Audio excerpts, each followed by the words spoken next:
Hello dear friends, এই ভিডিওতে আমরা শিখব কিভাবে সিএসএস অ্যাড করব প্রত্যেকটা এইচটিএমএল এলিমেন্টের সাথে। তো তিনটে ডিফারেন্ট ওয়ে আছে অ্যাড করার জন্য। একটা হচ্ছে এক্সটার্নাল সিএসএস, আর একটা হচ্ছে internal CSS, last inline CSS. আমরা ফার্স্ট দেখব এক্সটার্নাল সিএসএস কিভাবে অ্যাড করি এইচটিএমএল এলিমেন্টে। চলো দেখি। ফার্স্ট এটা demo.css ফোল্ডারটা অন করে নেব, আর এটা রান করে নেব। Right click, open with live server. Run হয়ে গেছে। এখানে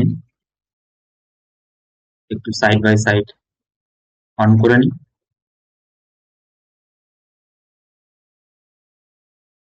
এখানে আমরা এক লাইন HTML লিখব। H1 H1 এর সাথে লিখব হ্যালো HTML। ফার্স্ট এক লাইন লিখে দিলাম এখানটায়, তার নিচে আর এক লাইন লিখে দিচ্ছি পি ট্যাগের মধ্যে, দিস ইজ প্যারাগ্রাফ।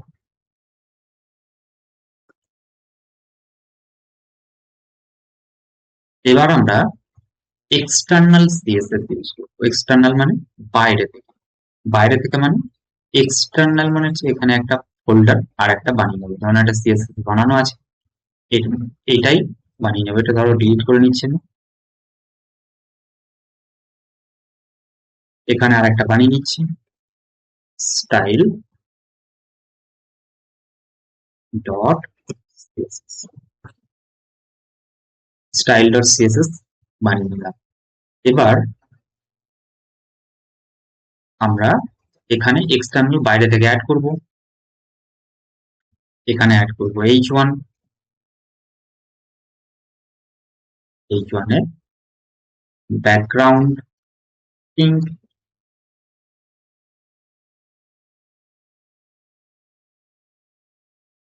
হচ্ছে না, রিজনটা হচ্ছে এখানে আমরা স্টাইল শিটটা ফোল্ডারটা এইচটিএমএল এর ফাইলটা লিংক হয়, এই জন্য লিংক হচ্ছে না।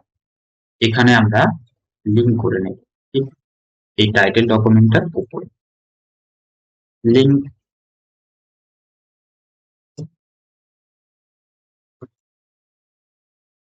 রেল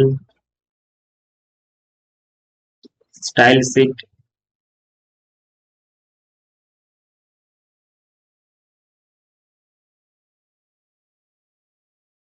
স্টাইল শিট লিখে দিলাম। লিঙ্কটা স্টাইল শিট হবে সিএসএস এর।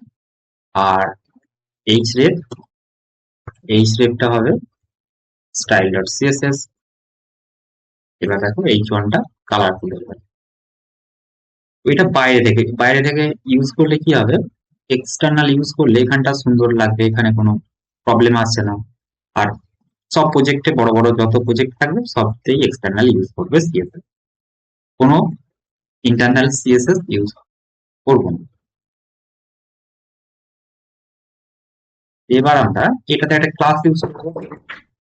ক্লাস ক্লাসে ইউজ করবো আমরা প্যারা।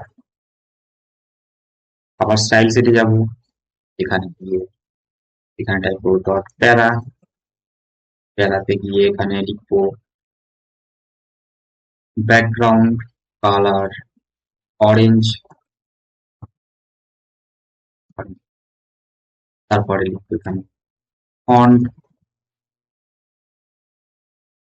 Font size large, colour white. এভাবে ইউজ করবো। এটা হলো এক্সটার্নাল। এবার আমরা দেখব ইন্টারনাল সিএসএস কিভাবে আমরা অ্যাড করব। এক্সটার্নাল সিএসএস আমরা দেখে নিলাম, চলো শুরু করি। এখানে আমরা বন্ধ করে দিই এটাকে ফার্স্ট আমরা বন্ধ করে দিই। এখানে লিখবো আমরা আর একটা h1 ট্যাগ ইউজ করে লিখবো হ্যালো এইচটি। এখানে স্টাইলস ট্যাগ ইউজ করব,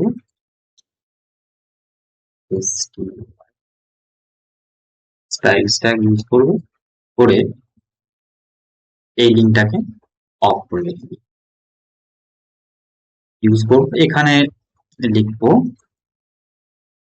সিলেক্টরে সিলেক্ট করব h1 ট্যাগটাকে dot h1 bracket second bracket on, এখানে লিখবো background colour green.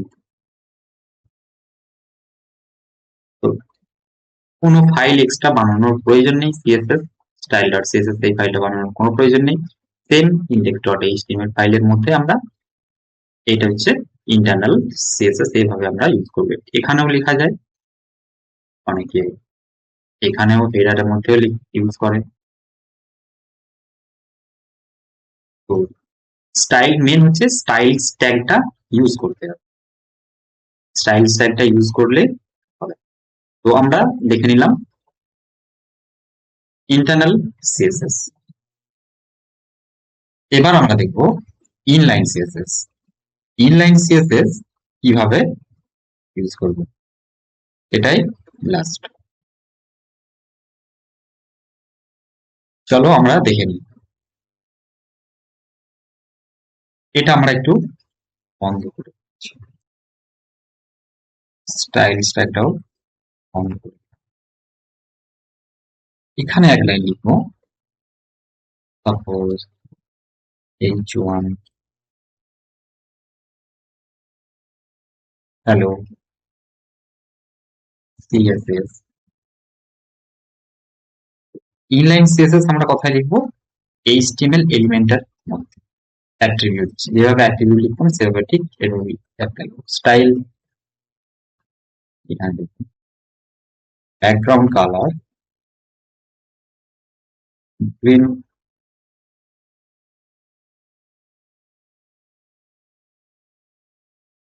Colour white,